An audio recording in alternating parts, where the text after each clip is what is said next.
Frightful's Mountain, Chapter 7, page 69, Disaster Leads to Survival. The wind carried Frightful speeding down the side of White Man Mountain. As she came over a logging road, a man walked out of the leafless November woods. He was dressed in a tan jacket and pants and strode with a gait as free as Sam's. "Creak, creak, creak, creaked," Frightful called Sam's name. With a swift wing beat, she alighted above a transformer on an electric utility pole. The man was not Sam. She lifted her wings to fly. A wind gust knocked her off balance. She tipped, spread her flight feathers like fingers, and braced herself against two wires. Sparks sizzled and burst upward. A powerful electric current shot through Frightful. Her feathers burned. She could not move. The electricity held her prisoner.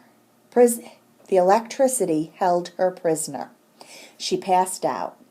John Wood saw Frightful get zapped. He grabbed a fallen branch, climbed a boulder under the utility pole, and tried to knock her off the wires. He brushed her, but could not dislodge her. Taking the long branch in both hands, he swept it back and forth. Frightful's left wing was pushed from the wire. The circuit was broken. She fell to the ground. John Wood picked her up and folded her wings to her body. He looked at her burned flight feathers. He saw her cloudy eyes. "A fabulous and rare peregrine," he mumbled, "and she's dead." He stroked her still warm breast. "Another utility pole disaster," he said to himself, then went on. "I get so angry about this. It doesn't have to happen." Smoothing Frightful's seared feathers, he opened a large pocket in his jacket and placed her in it. He would report her death to the U.S. Fish and Wildlife Service in Albany. They kept records of the endangered peregrine falcons. The birds, once down to 0 in the east, were gradually making a comeback, thanks largely to a falconer, Heinz Meng. He had bred the first peregrines in captivity, and using an ancient technique called hacking, had been able to free them to the wild. Other falconers learned from him, and the peregrine began to recover. John thought of Heinz as he stood on the mountain road. First it was DDT and other pesticides that killed the great peregrines, he mused. Now it's death on utility poles. His warm brown eyes narrowed. "This does it," he said to himself. "All the utility companies have to do is lower one wire so the birds can't touch those two parallel hot lines and complete a circuit. One little adjustment, that's all, and thousands of these great birds would live." He opened his pocket and peered down at Frightful, thinking, "I've written the utility company manager so many times my fingers hurt. Today I'm calling the company president." He strode on down the mountain to the road where he had left his car. Saddened and angry, he drove home, parked near his barn, and walked to a large tree mews. "Hello, Sammy," he said to a magnificent bald eagle. Sammy was recovering from an accident with an automobile. "Kick-kick-kick-kick-click," the bird replied. John smiled and looked from the handsome eagle to his own home. He was proud of it. As a young man, he had built it himself on acres of field and forest deep in the Catskill Mountains. The house was dug into the hillside to conserve heat. It was shingled with handsome shakes. John had trained a falcon to hunt with him. He had planted his own vegetables. When his land was flourishing, he went back home and married a young woman named Susan. He took her to his mountain with some apprehension. "Do you like it?" he had asked. "I want to live here all my life," she answered. As John worked the land and flew his falcon, he saw how important the raptors were to the environment. Some kept the excess birds under control. Some kept the rabbits from destroying his garden. Others cleaned up the rats, mice, and voles. He studied and became a master falconer with a license from the U.S. Fish and Wildlife Service. He taught his raptors to fly free and come back to the lure. And the next thing he knew, he and Susan were visiting schools with their birds to tell the children of the importance of the birds of prey. John Wood paused before opening the door to his house. He looked out over the silent white mountains and braced himself to tell Susan the bad news. "Susan," he said as he walked into the kitchen where she was feeding an owl. "Another zapped peregrine." He reached into his pocket. "Hey!" Frightful was moving. Astonished, he lifted her up and rested her on the palm of his hand. She looked at him out of bright eyes. John grinned in disbelief. "Susan," he said, "she's not dead. I can't believe it. She was zapped, burned, fried on a utility pole." "Oh, John," said Susan, coming closer, "she looks awful. We should take her to the vet." "Let's wait," he said. "She looks amazingly perky. We'll dress her and I'll check her out." Susan opened a cabinet and took out a pair of leather straps. They were Jess's. Falconers for 3 millennia in Asia and Europe had put the exact same kind of straps on the legs of their falcons, hawks, and eagles. The Jesses were held in the fingers or clipped to a leash to keep the birds from departing. John stroked Frightful's wings and breast, then held her feet in his hand and her body along his forearm. Taking first one leg between his fingers, then the other, he gave her Jesses, then pulled on a falconer's glove. Gripping the Jesses, he flipped her upright on his hand. For a moment, Frightful looked around. Finally, she roused, shook her feathers, and sat quietly. She was in a house. Gone were the mountains, the woods, and the Sakari Valley. Unperturbed, she then stared at John Wood. He smiled and lifted her close to his face. "How do you feel?" he asked by making soft peregrine calls. "Cree," Frightful said, expressing her comfort. "A peregrine," John said to Susan. "A fierce and noble falcon right out of the wilds of White Man Mountain. And look at her, sweet as a baby." "She didn't even bait," said Susan. "I've never seen a wild bird that didn't try to fly, get stopped by the Jesses, and hang upside down. She flipped up on your glove like a trained bird." John twisted his fist to examine Frightful's breast, then her back and wings. He touched her seared feathers and feet. "She looks okay," he said, smiling.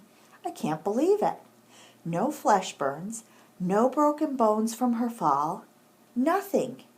A few blackened feathers. She should be fried black." Susan moved toward Frightful with the gentleness of a mother bird. "Hello, lovely lady," she said. "I'm so glad you're all right." Frightful sensed in Susan the same love that emanated from Sam, Alice, and this man who held her. She roused to express her contentment, then shook. Several burned feather tips fell to the floor. She observed her surroundings. A prairie falcon called softly from another room. A snowy owl clapped his beak and hissed.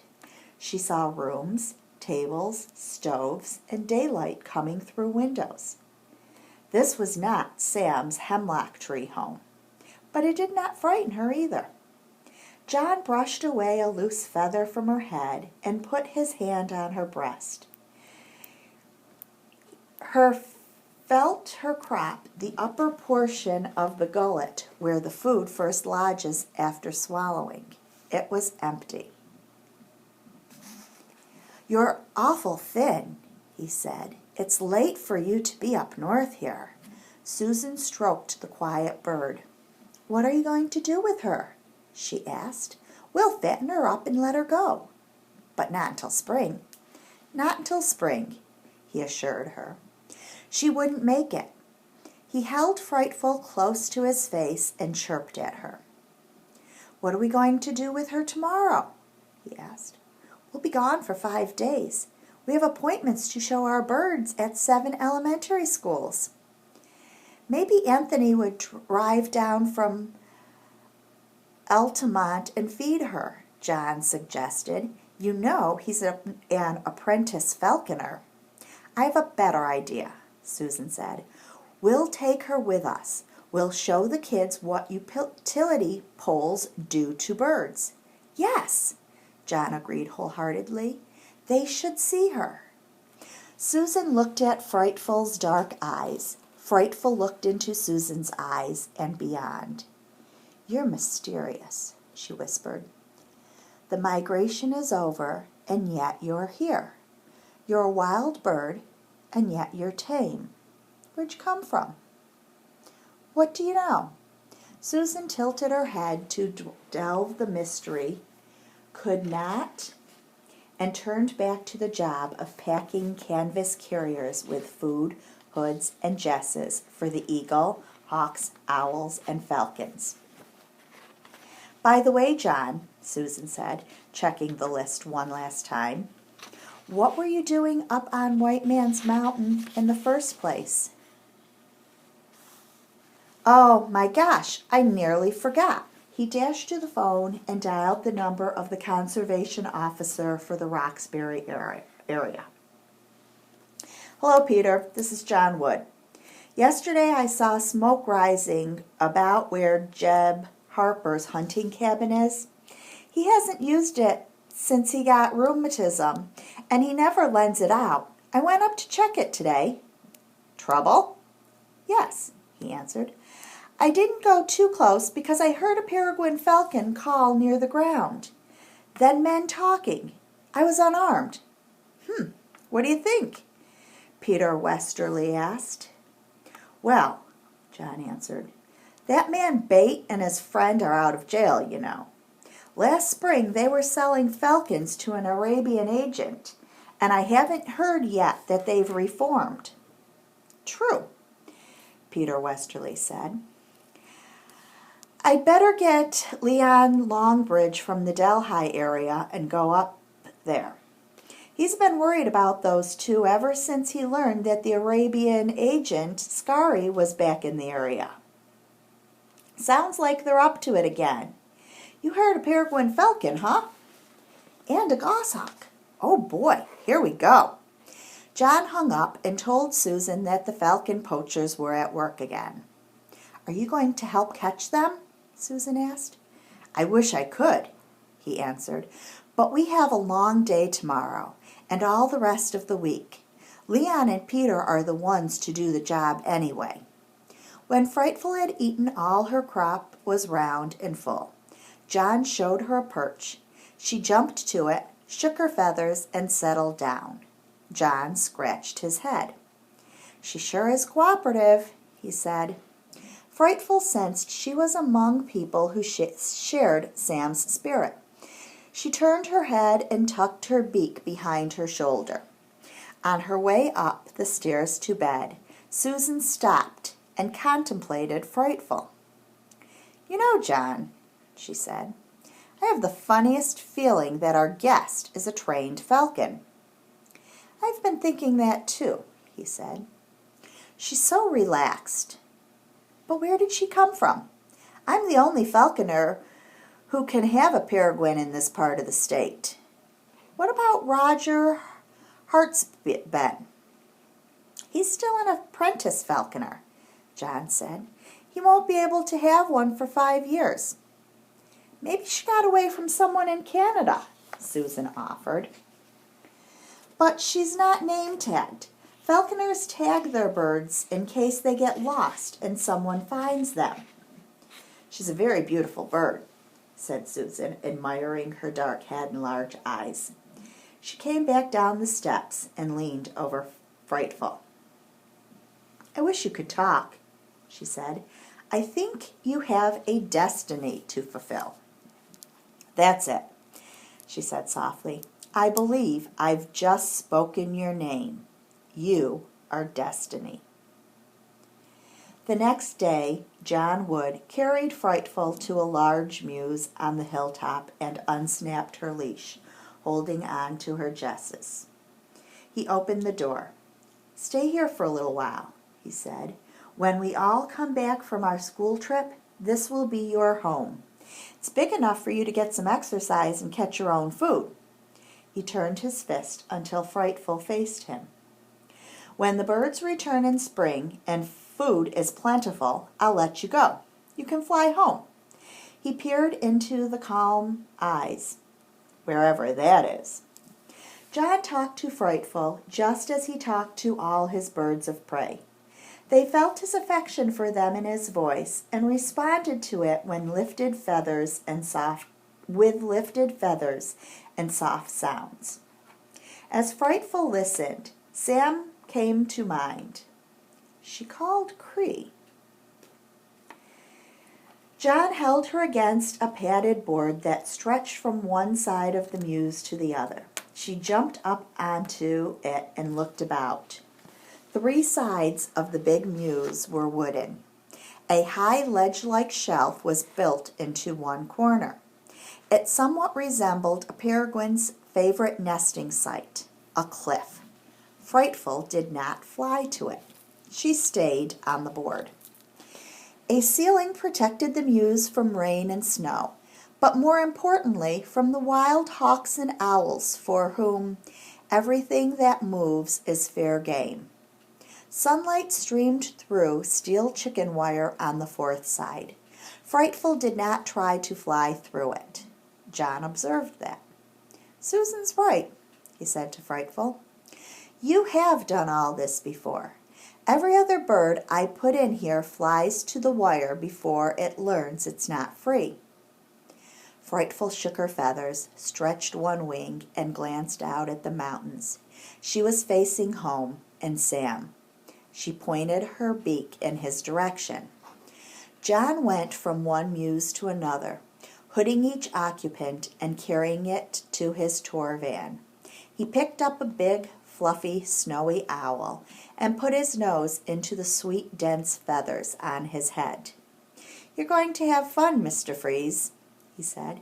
"Kids will hug you to death, and that's what you like best of all." Presently, Susan arrived. "Hello, Destiny," she said, and added, "Cree, cree, cree." Frightful heard her own language, lifted the feathers on her head, and drew herself up tall. Susan smiled, stepped into the mews, and took Frightful on her gloved hand. She carried her to the rear of the van and put her in a carrying case. Frightful did not resist. "Destiny," she said, "you didn't even struggle. You are a wonder." Carefully she latched the holding case, then peeked in at her. "You are going to change many lives. That's your destiny." Taking off her falconer's glove, she picked up Mr. Freeze and climbed into the front passenger seat. Mr. Freeze, who had been hatched in an incubator and had never known any mother other than Susan, cuddled in her lap. The van, with its beautiful cargo, drove off. At the bottom of the hill, John stopped. A state highway maintenance truck was parked across from his drive. 2 men were unloading equipment on the side of the road. John stuck his head out the window. "What's up?" "Bridge repair," shouted a wiry man in an orange helmet. He crossed the road to the van. "Bridge repair?" John asked. "There are no bridges around here." "Yeah, there's a little one back toward Roxbury. You probably never noticed it. It's just a flat span over a seepage area." "The potholes need more repairs than that thing does," John said. "Yeah, but we've got orders to repair every bridge in the state, big and little. Governor's decree. No exceptions. New policy since those people died when the 100-year flood collapsed the Sakari Bridge. Big political issue. Safety. When do you start? In a few days, he said. After we go on to Margaretville and then the Iron Bridge at Delhi. That'll be the first week in May. What's the matter with the Delhi Bridge? It's practically new. One of the pilings is crumbling from water erosion. But really, it's the same thing. Governor's decree. Well, I guess it's a good idea, said John. But this equipment is an eyesore. I hope you finish in a hurry. The man shrugged and crossed the road to help his fellow workers. Susan looked at John's scowling face. It is a good idea, John, she said. The Sakari Bridge was falling apart for years and years, and no one did anything about it until it killed 5 people. I know. I just hate to have to look at all that industrial equipment at the end of my beautiful road. This is my Eden. Cree, cree, cree. John thrust his head out of the window and looked up. Another peregrine falcon, he said. What's going on? Cree, Frightful answered Duchess from inside her box.